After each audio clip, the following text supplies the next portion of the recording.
This is the Menopause Movement Podcast. I'm your host, Dr. Michelle Gordon. Now, here at the Menopause Movement, we've surveyed over 50,000 menopausal women.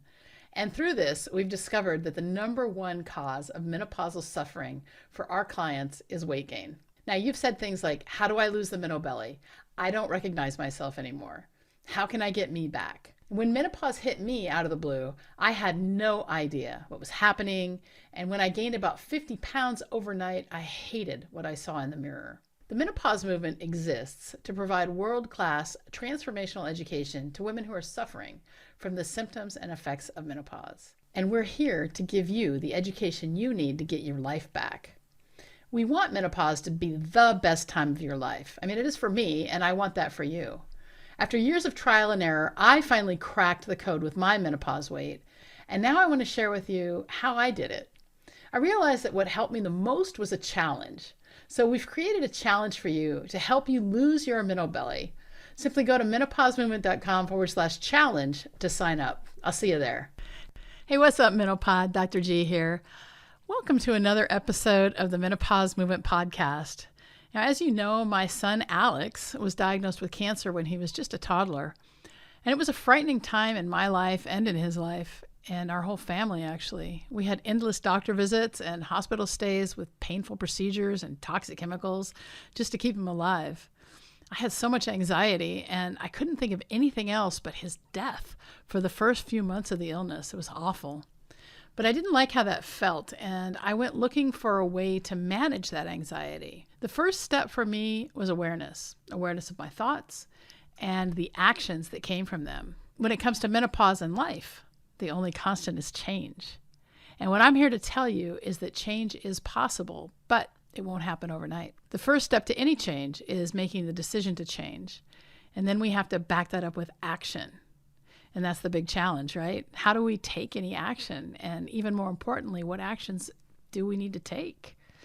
The menopause movement is here to help you with all of that. Menopause can be a time of misery, or it can be a time of unapologetic action toward creating a life we love. Now, I woke up in the middle of my menopausal journey hating myself, my body, and the life I had created. I didn't know what to do, so I started questioning, and I started to figure out how to make change happen. And the result was the menopause movement and this podcast. And the menopause movement has one purpose: to help end the suffering caused by menopause through transformational education and coaching. And we want to help you too. So head on over to menopausemovement.com, take the quiz that's there on the page, and not only will you discover your type, but we'll also tailor some offerings just to help you start to get your life back from menopause. Getting into the driver's seat of my life was the first step I took to overcome the changes and the challenges I experienced with menopause. I did it alone, and it was really lonely. But the menopause movement has created a community of women who are unapologetically deciding to become their best selves, one small action at a time. And you can too. Join our community and start to create a life you love. Now, so many women in menopause complain about how weight is their biggest struggle, and it was mine too. But what if everything you've learned about weight management from our government, from our schools, is not the best way to go about it? And what if the way you've been eating actually promotes disease, like cancer? That's what we're going to talk about today with registered dietitian and low-carb advocate Martha Tettenborn. She's a certified primal health coach as well as a dietitian. She's got over 30 years experience working in many areas of nutrition. She currently works in long-term care with a focus on nursing homes and gerontology. Her private health coach practice, the Cancer Doula, promotes a low-carb, whole foods-based approach to disease prevention and cancer symptom management. When she was diagnosed with stage 1 ovarian cancer, Martha began exploring the research of the disease and discovered the science of cancer metabolism. This led her to develop and use a protocol of ketogenic diet with targeted therapeutic fasting to significantly impact her response to chemotherapy. Now, inspired by her own journey, Martha wants to help others see cancer differently as an experience that will give you strength, wisdom, and more love for your body and life than ever before. She's a cancer survivor since 2018. She's an avid hiker, cyclist, live theater backstage crew member, and a wannabe world adventurer. She lives on the beautiful Bruce Peninsula in central Ontario, Canada, with her husband Mike, a noisy cockatiel named Ziggy, and a flock of backyard chickens. During the podcast, we talk about nutrition education in the 1980s, the history of governmental food policy, how Martha became an advocate for natural fats, the solo trip that changed her life, hiking Machu Picchu. In addition to that, Martha's diagnosis of ovarian cancer and how it changed her, the dangers of sugar, especially for people with cancer, the poison of seed oils, and the inflammation they cause. And stay to the end to find out how to love yourself in any circumstance. And remember, the most important relationship we have in life is the one we have with ourselves. At the end of the episode, visit menopausemovement.com/podcast, where you can find the show notes plus the links to the books and resources mentioned in the episode. And if you enjoy this episode, please leave a written review and subscribe on YouTube or subscribe to the podcast wherever you get your podcast. So you're always the first to know when each episode is released, and so other people can find it and get the help they need. And let me know, who should I have on the podcast next, and what can I do to make it better? I want to hear from you.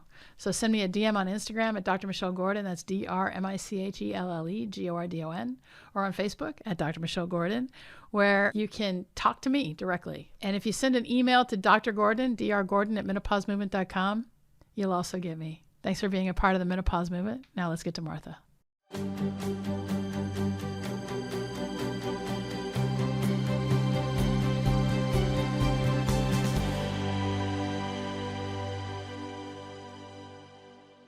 So Martha, welcome to the Menopause Movement podcast. I'm super excited to have you here. It's Tettenborn, right? Yes, it is. Yeah. Right on. All right. So you're a nutritionist, you're a registered nutritionist, and you've made a lot of changes in your life because of circumstances.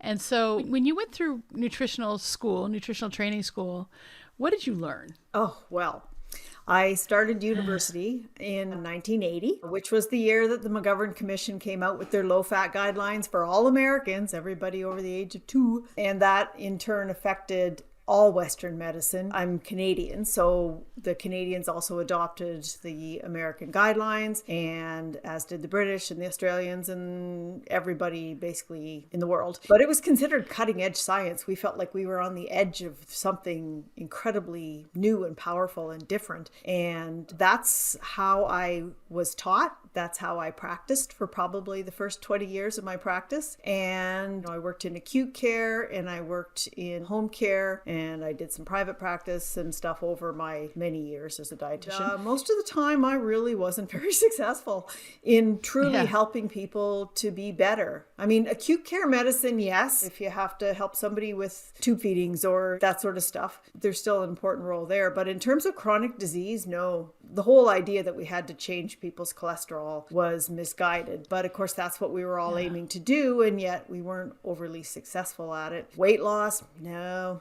Diabetes, no.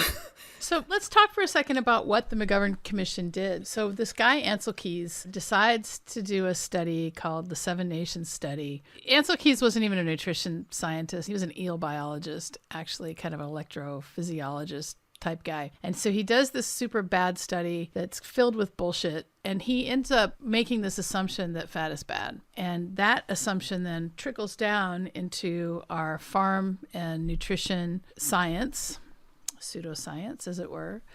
And the Western world, starting with America, becomes the biggest nutrition experiment ever in the history of the world. And so we go from eating things that were local and raised on the farm and eggs and bacon and that sort of thing to having manufactured cereal and Crisco and all the bad things and being told by our government that it's good because we had a lot of trust in government back then. So I just want to make sure that the audience has that history. Yep.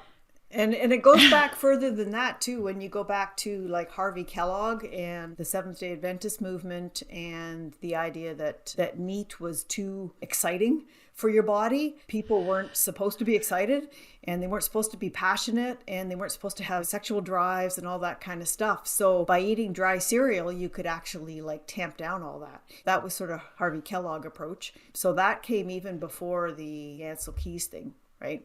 But I mean, while Kellogg's, Kellogg obviously made Kellogg's cereal, and that's great, and he did have an impact, it wasn't as big of an impact as Ancel Keys, No. who was named Times Man of the Year and the whole gamut. But it is interesting that the Seventh-day Adventists did have a role in creating food policy in America.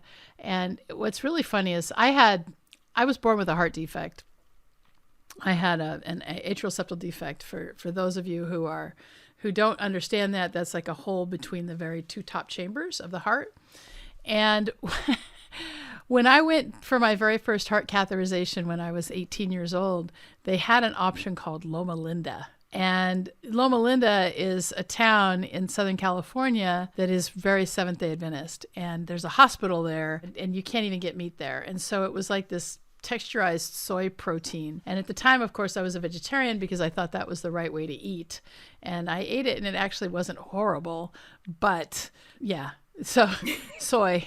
Anyway, it's just kind of funny because the influence that they had on food policy. All right, so what happens then? How did you become a renegade low-carb dietitian? Because this is so fascinating to me. It started in, I guess, about 2007. And I have spent most of my adult life struggling with the same 20 pounds that is more than what sort of is cosmetically ideal. It's not enough to impact on my health. I have just stellar health most of my life. But, I fought with not being as thin as I thought I wanted to be. And so I was always someone who was looking for something else, not professionally, but so much as personally. And I started out by discovering a crazy little guy named Seth Roberts, who had a diet called the Shangri-La diet. And basically his theory was that there was a set point that you had to impact in order to allow your body to lose weight. And when I started looking into the stuff it was pretty out there. But by using his principles, I did lose like 18 pounds that I hadn't been able to budge any other way. And one of the ways that I did that was by using more fat. And that was sort of the beginning of my mind opening, I guess you would say, to allow me to get past that dogma that said that fat is evil and all fat is evil. And like it worked. That's what kind of blew my mind.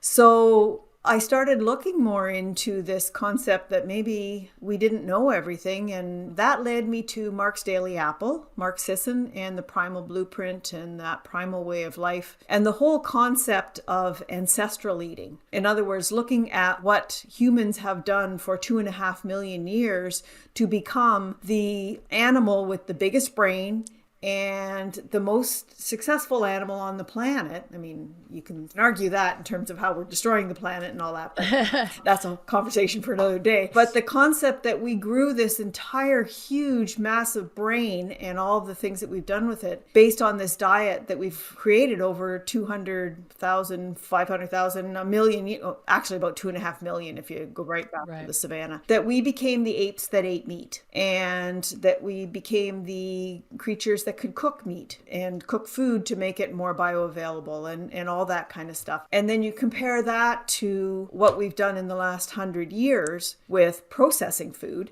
and creating foods that have never been part of the human food chain ever before, like Crisco and high fructose corn syrup.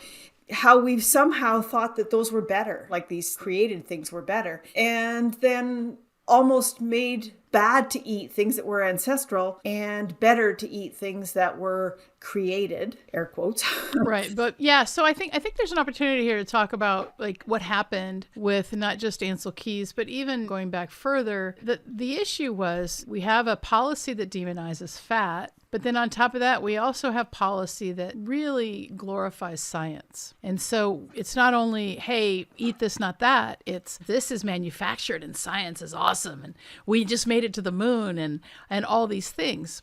And so if you're just new to the podcast, make sure you go and listen to Fat is Not the Enemy with Dr. Kate Shanahan, because we talk about the history of fats in that episode. What is really interesting to me is understanding, as I started my menopause journey and starting to understand how to eat, is that the fats that we use are what the building blocks of our steroids, our hormones. And then if you're eating these manufactured crap fats, and again, remember there's 3 C's and 3 S's. That's corn, canola, cottonseed, safflower, sunflower, and soy. So if you cut nothing else out of your diet, cut those because they are really bad and they interfere with everything, cause inflammation. And so I think that there's just a place to really talk about the glorification of science. And don't get me wrong, science is awesome. Science is amazing.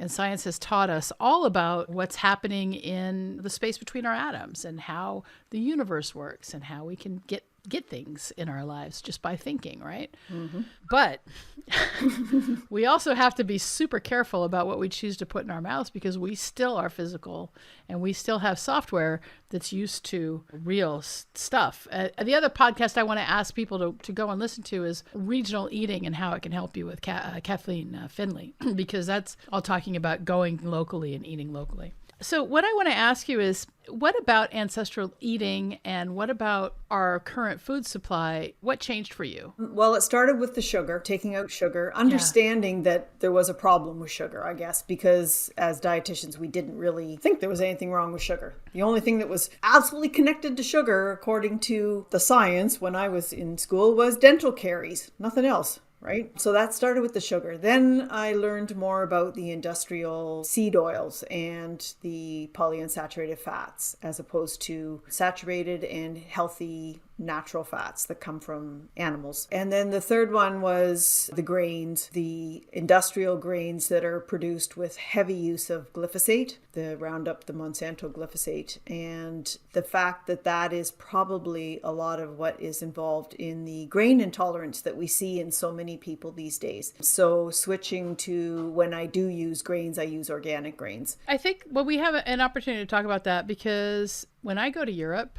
when I eat bread in France, if I have a butter croissant in France, I don't have bloating. I don't have weird digestive like diarrhea or anything like that. It's like just yummy.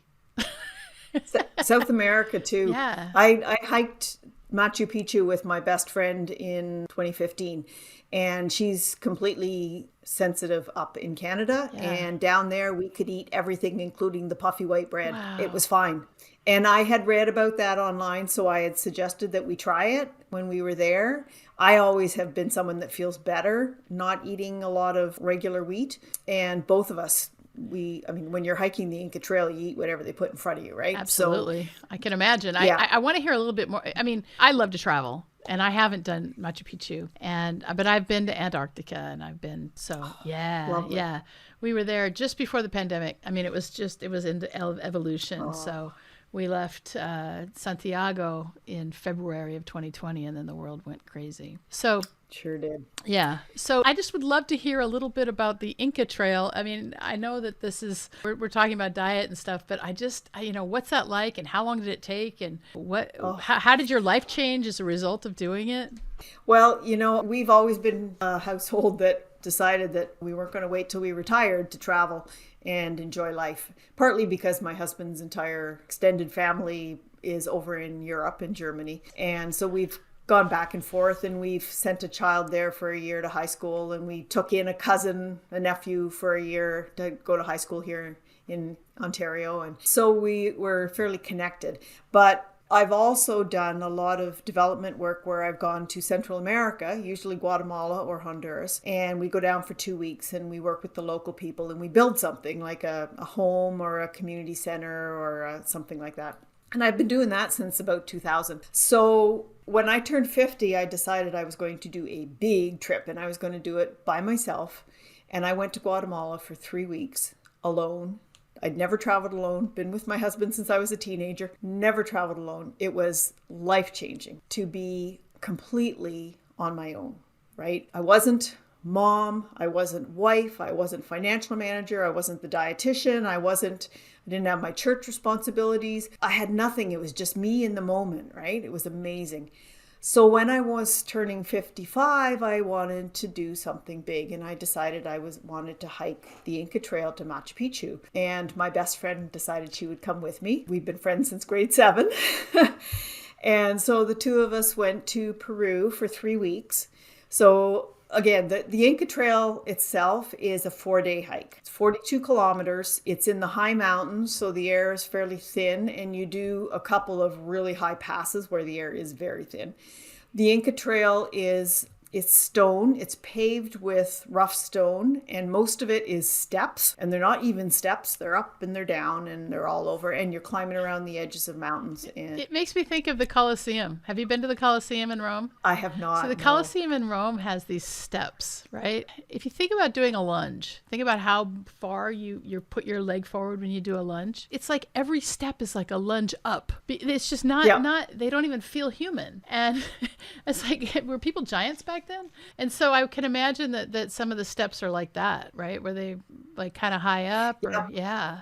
Yeah, and uneven. And the Mayan pyramids that I've been on have been like that too. Yeah. And the Incan pyramids, they're just like, yeah. Anyways, yeah, so it's a 4-day hike. We did it with a organization that takes people on hikes, which is pretty much the only way you can do it. So there's porters that carry the tents and that bring you meals and that kind of stuff. So you have a day pack, poles. We were in a group of 6, and so there was Laura and I at 55, and then there was 2 30-year-old couples. One was from Australia, one was from Europe, and they were way younger, way faster. The German guy was like 6'7". Oh my.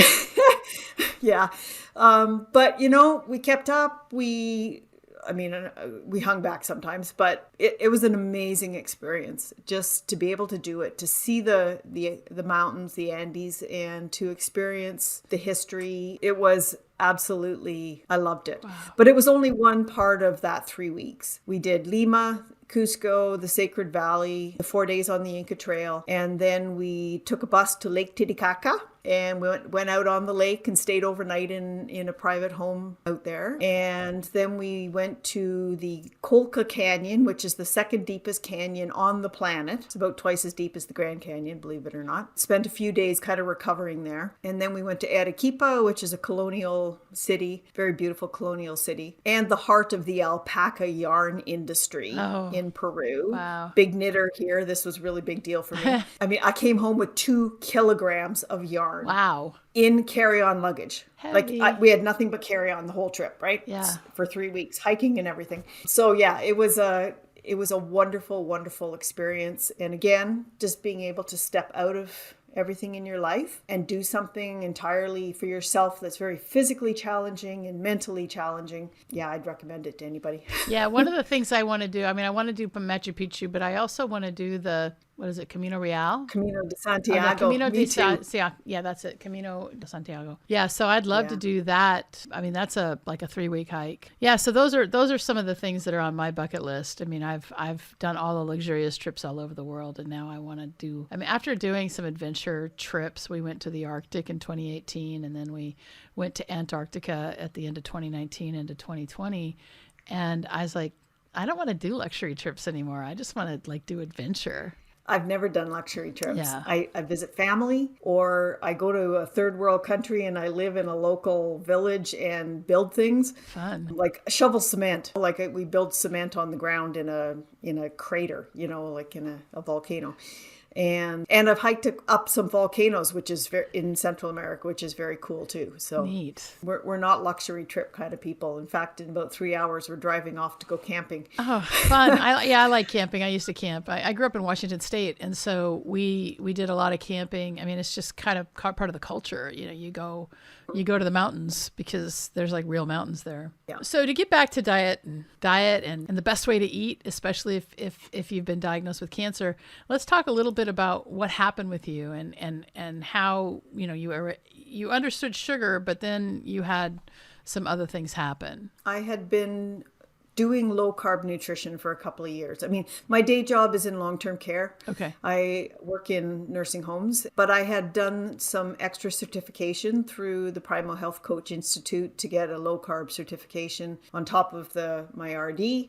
And I started a private practice. And so I was well versed in low carb, ancestral type stuff, dabbled in ketosis, see what that was like and so on, self-experimenter, right? Sure. Like a lot of people. So 3 years ago this month, actually, I discovered that I had a huge ovarian cyst in my abdomen. I discovered that by Laura, my same girlfriend, sending me a text message and said, so what are you up to on your plank? Because we'd been kind of challenging each other with the plank. I hadn't done one in like a month. I'd kind of fallen off the wagon. So I immediately got off the couch and laid on the floor and went to do a plank. And the moment I laid down, there was a bulge in my abdomen that had never been there before. It felt like I was laying on an egg. I mean, something was obviously wrong. I got up, called my doctor, got an appointment. It took a few more days, but I had an ultrasound and we determined that it was about a 15 centimeter ovarian cyst. Was it solid or liquid? Liquid. Okay. Just water filled, very simple. She said, it's big enough that it has to come out. And so she referred me to the local gynecologist, and we did the blood work to see whether there was an elevation in the cancer marker for ovarian cancer. And it was only marginally elevated, like just barely above normal. So that wasn't any sort of a red flag for anybody. It was summer in Canada. So, I mean, summer is like so brief up here that everything just kind of, the doctor was on holiday, so you just wait for her, that kind of stuff. And I live in a pretty rural area, so it's not like we had a whole lot of options. So it took 2 months, and then I got the cyst laparoscopically removed. So they ruptured it inside of me, and it was way too big. Like, I was 5 months pregnant at this point. I had to pull up my waistband when I sat down because the bulge was above my navel. So they ruptured it, they took it out. Then they called me 6 days later and said, the doctor wants to see you. Come tomorrow morning, bring your husband. Wow. And I kind of went, oh shit. Yeah. Because I work in healthcare. I knew exactly what that meant. And it was stage 1 ovarian cancer. I feel incredibly grateful and lucky that I was caught at stage 1. Because about 75% of women who are diagnosed with ovarian cancer are diagnosed at stage 3 or stage 4. Yeah. And at that point, it's a difficult process, and it is considered one of the deadlier cancers because of that. Yeah, it is difficult to diagnose. It can be because, you may not have pain, and you may just present like you did with a big cyst up to the top of your belly. And I had no pain ever. Yeah. And then it just grows. And so if there's no pain, it can be really hard to diagnose. And so, it's kind of, we talk about breast exam, right? We talk about that as part of like our monthly health care. And one thing that we don't notice necessarily is, what's happening in our bellies. And I'll just share this real quickly. I didn't have cancer, but I was getting a massage and the guy touched my belly and it felt weird. I was like, this is strange. Why does it feel that way? And then I felt a mass in my belly, like up to almost my sternum. And it was a huge fibroid that I ended up having an operation. Well, it wasn't really an operation. I had a uterine artery ablation, but I didn't notice it until it had filled my abdomen. And I was like, this is crazy. And so in the same way, thank God your friend told you to go do a plank. I know, because there's nothing in my life that makes me lay down on my belly. I don't have grandchildren. I don't have puppies. I don't. And I don't sleep on my stomach. So it just didn't happen until that text message came. So, I feel very blessed. What I have found is that ovarian cancer is considered the cancer that whispers because the symptoms of it are so nondescript, and most women just write it off. Oh, I feel bloaty. Oh, my appetite's not great. Oh, I'm a little constipated, whatever.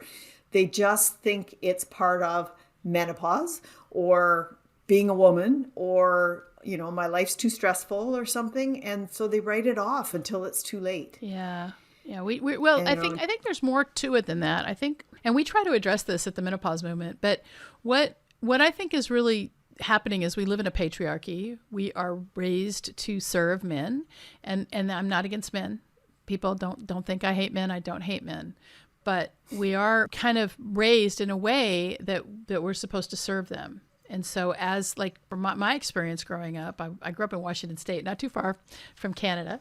We visited Canada a lot. And so what I like to consider myself an honorary Canadian. I know all your anthems and how you do your school system and whatnot. But anyway. That's awesome. Yeah.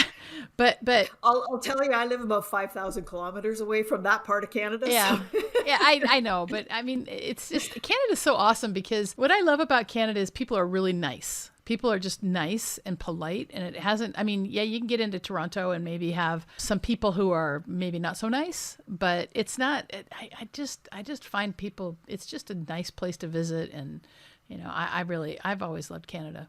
But anyway, I'm digressing. So what I want to say for women, you know, not only are we have a cycle where when we're fertile, we shed part of our uterine lining, and that can be painful. We're taught that particular thing, to have a lot of pain and have it be debilitating, is okay and normal. And so when it comes to really trying to pay attention to our bodies, we get to a point where maybe we just numb it out. We don't think about it. And then, you know, by the time we catch it, like you said, it's too late. Again, we're not here to cause alarm. Okay. That's not what we're here to do. But we also want to bring awareness to you to start to pay attention to your body. And if something doesn't feel right, go and get it checked out, because who knows? Absolutely. Yeah. Yeah. And don't just rely on Dr. Google, because, of course, I went straight to Dr. Google. Of course you did. And by the time I went to see my doc a few days later, I was pretty certain that I had a uterine fibroid and was probably going to have to come out. And yeah, she did the exam and kind of went, ooh, you know, made a bunch of kind of not great noises. Yeah. And sent me off for an ultrasound. So the rest is, as they say, is history. Yeah. And yeah, so because they ruptured the cyst in my abdomen, it was considered a spill, even though it was stage 1. Sure.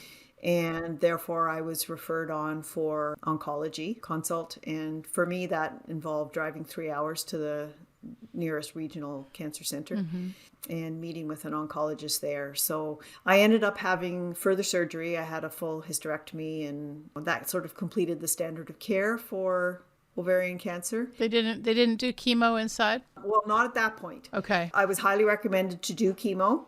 Well, I'm talking about chemo, intraoperative chemo. That's something that they do now, but maybe not for stage 1. So they instill chemo into the abdomen and then remove it. Yes. Yeah. So I had one of my chemos intraperitoneally. Oh, okay. So you did. Yeah. Good. Yeah. So, but that was an every 3 weeks thing that they would put chemo in intraperitoneally. Because of the spill. Yeah. When they took out this is me, the surgeon, and me coming out and asking these questions. So if you don't feel like answering it, you know, we can always have the team cut it out. But I like to ask. Yeah. I geek out on medical stuff too, I like to ask these questions. Like, so did they do washings, and did they find cells on your diaphragm when they did your washings? As far as I know, I didn't hear about any washings. Okay. But it may have been part of the surgery. I had, say, the first surgery was taking out the ovaries and the tubes laparoscopically. So the rupture and then withdrawing the deflated cyst. Turned out both the ovaries had cysts on them. They took off 1.5 liters of fluid. So it was... Oh, you must have felt so much better afterwards. Yeah. I mean, you feel really sore, even though the incisions are like 1 inch long, right? Yeah, you feel really sore. Yeah. But I didn't really get a chance to get feeling a lot better, because then 6 days later they called and told me I had cancer. So it's like... All right. So here, so you go to chemo, you get your cancer diagnosis, and then now you're a nutritionist, a dietitian, and you're like, okay, this must have led you down a research path. Oh, rabbit hole. Absolute. Because I was already low carb focused, right? And I was already understanding that the conventional wisdom was not adequate in terms of treatment. Yeah. So, but I mean, as a dietitian, all we'd ever really learned about cancer was help people to manage to get enough food in to maintain their weight despite the side effects, and try and prevent cachexia. Right. That's all we were, ever given. And of course, cachexia. We have to define that for our listeners. Cachexia. Yeah. Cachexia is the wasting of body tissue that happens in advanced cancer. You waste both your muscle tissue and your fat tissue. Yeah. And so that skeletal sort of look that you see in someone with advanced cancer, that's cachexia. And it's not strictly a lack of calories problem. It is an actual hormonal metabolic problem that is part of the cancer. So it's not just about not getting enough to eat. Right. But as a dietitian, we were never taught that. Of course not. Right? No, it was all about getting enough in. So, I mean, the guidelines were high protein, high calorie, add sugar to things, add honey to things, add cream and butter and, make things as nutrient dense as possible. And then, of course, use commercial nutritional supplement products. Right? I won't name any brands, but I mean, everybody kind of knows what they are. Yeah, but those are just like sugar and vegetable oil in a bottle. Oh, I mean, they're poison. They're not really made for nutrition. Horrible chemical things. Yeah. Like everything that we don't want to eat in terms of processed healthy foods, that's what they use to make nutritional supplements. Yeah. Because they break everything down to its most basic components and then they try and put it back together into a vanilla flavored drink. Right. It's disgusting. So let's talk a little bit about if you're not diagnosed with cancer, like how can we start to eat now to support our metabolism? Well, the things we've kind of talked about and the things you've talked about on some of your other shows, which is number one, cut out the sugar and the highly refined carbohydrates. If you're drinking soda, stop drinking soda. Yep. I mean, all if forms. There's only one thing that everybody takes away from this is stop drinking soda. Cut out the sugar because cancer feeds on sugar. Cancer cells require sugar in order to metabolize at the rate that they are genetically forced to metabolize. They have no off switch. They have no ability to turn themselves down when the fuel isn't there. So they're desperate for fuel and sugar is their preferred fuel. So keeping your blood sugar low, keeping spikes out of your blood sugar after meals and things, that's an important thing you can do to help everything about your health, but particularly if you happen to have cancer. Secondly, use only the healthy animal-based or possibly olive oil or coconut oil fats, not the industrial seed oil fats that are created from grains, most of which in the North American food supply particularly will be GMO grains, which means that they're heavily glyphosate sprayed. Take those things out of your diet because every cell membrane in your body is made up of those fatty acids. And if you have crap fatty acids going in, then you have crap fatty acids in every cell membrane in your body. And I mean, as you mentioned, the hormones are all built on fats and cholesterol, but the fatty acids are actually used for cell membranes. And because cancer is an uncontrolled growth, they are building new cellular material all the time. So they're looking for those fuels. So you want to keep your healthy cells as healthy as possible using natural fats, and you want to keep the crap fats out of your diet. So that's I love that. Dr. Kate says, and I got this from her, that nature doesn't make bad fats. Nature doesn't make bad fats. So any animal fat, any fat that comes from an animal, meaning, even butter, lard, beef tallow. Beef tallow, cream. The dairy has its own set of problems because we're the only species that eats another species' milk, right? And so dairy is, if you're having cancer, dairy is probably something you want to stay away from. Butter's probably okay, but actual milk and milk products, some of the research shows that cancer grows in the presence of the milk protein called casein. So probably better to stay off of that. But more to your point of cutting out sugar, the thing is that so sugar and vegetable oil, I mean, I'm talking about that all the time. And the thing is that your body, you guys, change is not easy. Change, I talk about it at the beginning of the podcast. I talk about it through the podcast. The menopause movement helps you make changes that you need to make in your life. That's what we're here for, right? And change is hard, but in order to keep going in the change, to increase your own self-efficacy, it's so important to have that goal, to remember why you're doing it. And it's really hard to have a stronger motivator than your own life. That's well said. Yeah.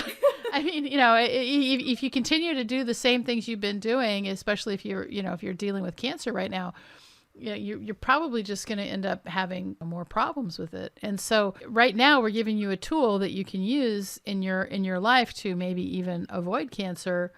I mean, I can't guarantee that because it's multifactorial, but at the end of the day, the more inflammation you can reduce by eating healthy food, the less your chances are The third thing is the toxins, and that's where if you're going to use grain products or agricultural products, use organic as much as you can, particularly to avoid glyphosate and other toxic chemicals that are used on industrial agricultural products. I actually buy flour on Amazon that comes from France. Do you? I do. Yeah.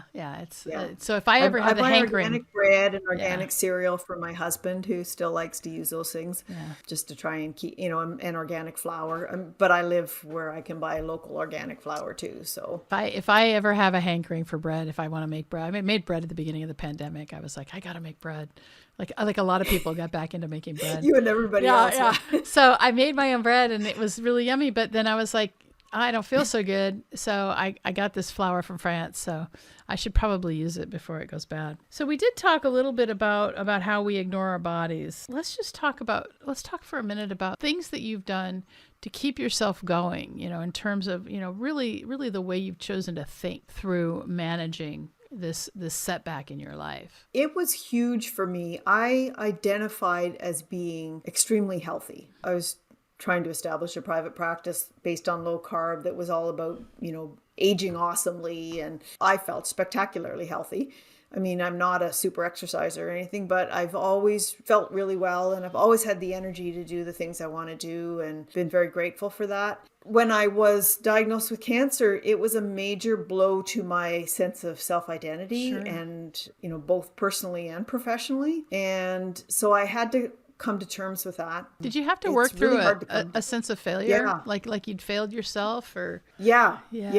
And how do I go forward being somebody who exemplifies great health when I have this now in my history, right? Like I say in my book, like when you are diagnosed with cancer, you change permanently. It's like becoming a parent. You are never again not a person with cancer. Even if it's in your remote history, it's always there. When it first happens, it's like an elephant in the room. It just like plunks itself down into the center of your life and takes up all the space, mentally, emotionally, time-wise, everything, right? And you have to come to terms with that. You have to make room for it. I had to give up a lot of the hats that I wear in order to make room for cancer and the cancer treatment and that process. And so that was a process. I had to tell people that's a process, because when you tell people, you have, and I didn't know this before, you have to absorb their reaction to what you're telling them. So it's like, I have cancer. Oh, you poor dear, and then you have to kind of go, but it's okay. It's stage 1, like things are good, so then it's like my job to make them feel better. Right. Yeah. And I didn't get that before it happened to me. Yeah, it is hard when my son had cancer when he was a baby, and so when you have a little child who's just learning how to walk who then gets diagnosed with cancer, it's almost like it's you. I mean, that's how, I was in my 30s and he's okay. So he's 28 years old now and he's got some medical problems, but he's not dead. And so I get what you're saying there. And I wanted to say that there is an opportunity here to talk a little bit about how obstacles present to us in our lives. And an obstacle will present itself to us, and then we can choose how to deal with it. In your case, you said, I have to absorb this, right? Ryan Holiday wrote this book called The Obstacle is the Way. And that's the way really about the Stoics and how really help you understand that you've got to move through it. And when you embrace, especially like a diagnosis like that, when you embrace it, and then you say, okay, what's my next step? Because I remember when they diagnosed my son with cancer, I was like, holy shit, he had a 50% chance of living. I was like, okay, well, what can I do to keep him alive? And how can I, and I swear it was all just sheer willpower more than anything else. But yeah, so not to minimize your story, because I know that, any diagnosis of cancer is life-changing. And what it does is it like you said, I mean, I love that. It changes who you're being. It just in the same profound way as parenting, and anyone who's had a child knows that you just become a different person, and there's no one else you love more ever than your children. And even when your child's an adult, and even if they've died ahead of you, you never stop being a parent. Right. Yeah. And that's kind of what cancer feels like. Like I described that as time goes on, that elephant shrinks down until it's like an ornament that you put on your shelf, and it's always part of your room. It's there, but it's something that you now just kind of, you acknowledge it's there, but it doesn't take up all the space anymore. Yeah. Right. But for me, because of what I discovered in terms of doing the research and the fact that I had nutritional interventions that I could put in place that impacted on my journey through cancer and cancer treatment, I started a blog because I wanted, well, first of all, I was pissed off that as a dietitian, I didn't know this stuff. Yep. How come we don't know this stuff? How come this isn't common knowledge that cancer has a disordered metabolism, that because it's metabolism, you can affect it by what you eat? Yep. Because if you solve it, then who's going to profit? If you solve it with diet, who's going to profit? And I'm not I'm not a conspiracy theorist. I really am not. I don't go for conspiracy theories, but I do understand business and I understand profit. And if we suppress things like eat healthy, then we're going to sell more chemo. Yeah. Yep. It's very true. I mean, and the things that you can't patent, like a ketogenic diet or off-label use of metformin or high-dose intravenous vitamin C, you can't patent those things. Therefore, you can't make megabucks on them. So there isn't even the impetus to do the basic research to support those things. Yeah. Right. Yeah. But me as an individual, I could try and get the message out. So I started a blog. I called it Powerful Beyond Measure. And I started just kind of blogging my own experience so that people would know things like, the sort of the hidden aspects of ovarian cancer and then cancer metabolism. And then I got into how to impact on chemo side effects using intermittent fasting and ketosis, and how I could protect my healthy cells using ketosis, being in a state of ketosis, and then using fasting right around the chemo itself. And after I blogged for a while, somebody sort of said, you should write a book. Yeah. So I started writing a book. Lord knows I had the time because I'd cleared away all these other responsibilities, my church responsibilities and my volunteering responsibilities and half of my nursing homes. And so I had time. And so I started putting together the book that became Hacking Chemo so that people would be able to, so I'd be able to get the message out to more people. Yeah. And then, of course, I'm doing podcasts and stuff to support getting the message out because people need to know they have this power. Yeah, yeah. I mean, that's the whole idea, y'all, that you do have the power. One thing that we can choose, it's hard to choose your thoughts, even though your thoughts are what create your reality. It can be hard. That takes discipline. But you can definitely control what you put in your mouth. And yeah, I get it. I eat mindlessly too. And you guys, I still eat potato chips sometimes. I do. And it's okay. And sometimes I still eat those shitty seed oils. I'll admit it. I do, because they're odorless, they're tasteless, and they're cheap. And sometimes I really want potato chips and I'll just eat them. I get it. However, every time I do that, when I go for a run, my feet start to fall asleep. Oh. Yeah, it's really crazy. It's really, when I'm not careful with my diet, I go running and my feet fall asleep. And it's my body telling me, hey, what are you doing? Pay attention. Don't eat this crap. And so, at the end of the day, if you want to feel healthy, you got to start somewhere. So if you're not feeling healthy, start by cutting out your soda or something sugary. Start there. And if you fall off the wagon, it's okay, because you can start again. And just remember, we have this simple, easy mental belly challenge that you can join in. It will support you for a whole 28 days, and you can actually start to make those changes, little changes, one little habit at a time. So make sure you check that out, menopausemovement.com/challenge. Now, when it comes to the end, we're near the end here. What kind of parting thoughts do you have for our listeners today? I guess I want to say a couple of things. I want to say that people are incredibly more powerful than they think they are when it comes to making health decisions and having control over your own body. Yeah. Particularly postmenopausal women, because we spend our whole lives like looking after other people. But we've got to realize the importance of what we do for ourselves, and that we need to love ourselves. So we have diet as in what we put in from outside, but we also have what we consume in terms of our own thoughts. And so approaching everything in your life from a position of self-love and gratitude for what you have, and always looking for the upside of what you have. I mean, I took a cancer diagnosis and turned it into a book. Yeah, and it is.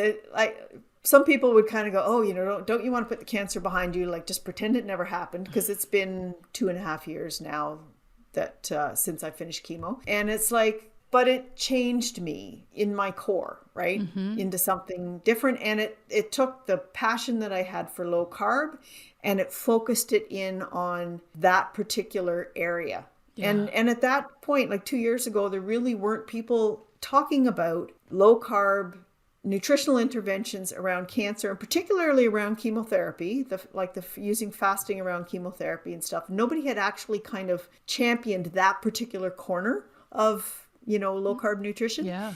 And I just felt like there was a calling for me to be there. You can take whatever life throws at you and you can turn it into something wonderful. You have to keep a positive attitude. And like I say, that's your internal mental diet of positive self-talk. Cut out the sugar, cut out the oils, cut out the crap, cut out the negative self-talk. Yeah. I approached my cancer from a position of love. I just kind of wanted, I call it the Marie Kondo version of cancer treatment.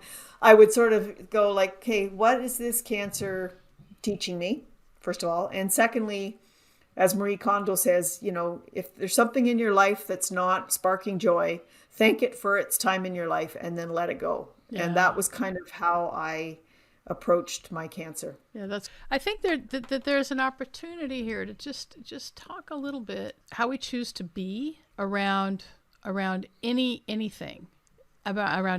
So life is going to throw us circumstances, and we can either be a slave to the circumstances, or we can actually start to look for opportunities, because things happen. They're neutral. They just are.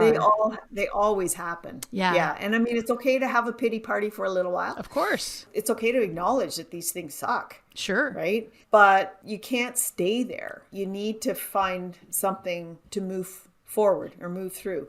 Like you, my son didn't have cancer, but I have a son with a developmental disability who's also now in his late 20s. And we started at about a year old, just as he was starting to walk, with seizures. And it just kind of developed from there. But now he's adult developmentally challenged, lives independently in town on his own. He's wonderful. I still talk to him like 6 times a day because I'm still actively parenting him. But, that journey has been so positive for me in so many ways. You take what life gives you. I ended up as a Special Olympics coach for 10 years because of him, right? Like, that's a whole field of my life that would have never happened if I didn't have a child with a disability. Yeah. This being an author would never have happened without my cancer journey. So you have to roll with the punches and come back up standing and just keep going on and having as awesome a life as you can. I've said since the beginning that my goal in life is to live to 95 and die with my boots on. That's awesome. I've always said I was going to live to 150. The universe is going to put the things in front of you that you're asking for. And believe it or not, whatever you're asking for, you may not ask for cancer, but maybe you asked to be an author. And that's just how it came together. The universe doesn't really, it's so neutral, but it loves us. And so it will make things happen in a way that sometimes we don't ever expect. And we just have to be willing to pay attention to the opportunities. That's the main thing. Wow. Well, Martha. Be open to accept. Exactly. Yeah. Martha, thanks for being a part of the menopause movement today. It's been really, really fantastic talking to you. Well, thank you so much for having me. I have really enjoyed this, and I love what you're doing. I love the idea of coming into your power as you age into menopause and into that wise woman stage of life. Thanks. And everyone go buy Hacking Chemo. We'll hook it up in the show notes. Absolutely. There it is. Hacking Chemo, using ketogenic diet, therapeutic fasting, and a kick-ass attitude to power through cancer. Yeah, go get it. And we'll hook that up in the show notes for everyone. Martha, thanks so much. And hopefully we'll be able to have you back. I would love it. Did you know that menopause is not a medical condition? Most doctors don't know this either. I like to say that menopause is the privilege of a long life, And to really take hold of our lives in menopause, we have to unlearn what society and the medical establishment has told us about menopause. This is why I've created this brand new course called Understanding Your Hormones and Managing Your Menopause. I want to show you how you can get on top of your menopause right now so that you can start to see it as the best time of your life. Now, this course is valued at $500 and is in the beta testing phase. And we're currently accepting applications for women to test it out for us at no charge in exchange for feedback and testimonials. But the best part is, because you're a podcast listener, you can bypass the application process and go straight to the front of the line. To register right now, simply visit menopausemovement.com/hormones, and we can get started together right now. Remember, you can get started right now at no charge to you in exchange for feedback and testimonials when you go to menopausemovement.com/hormones. And I'll see you inside the course. Thanks so much for being a part of the menopause movement.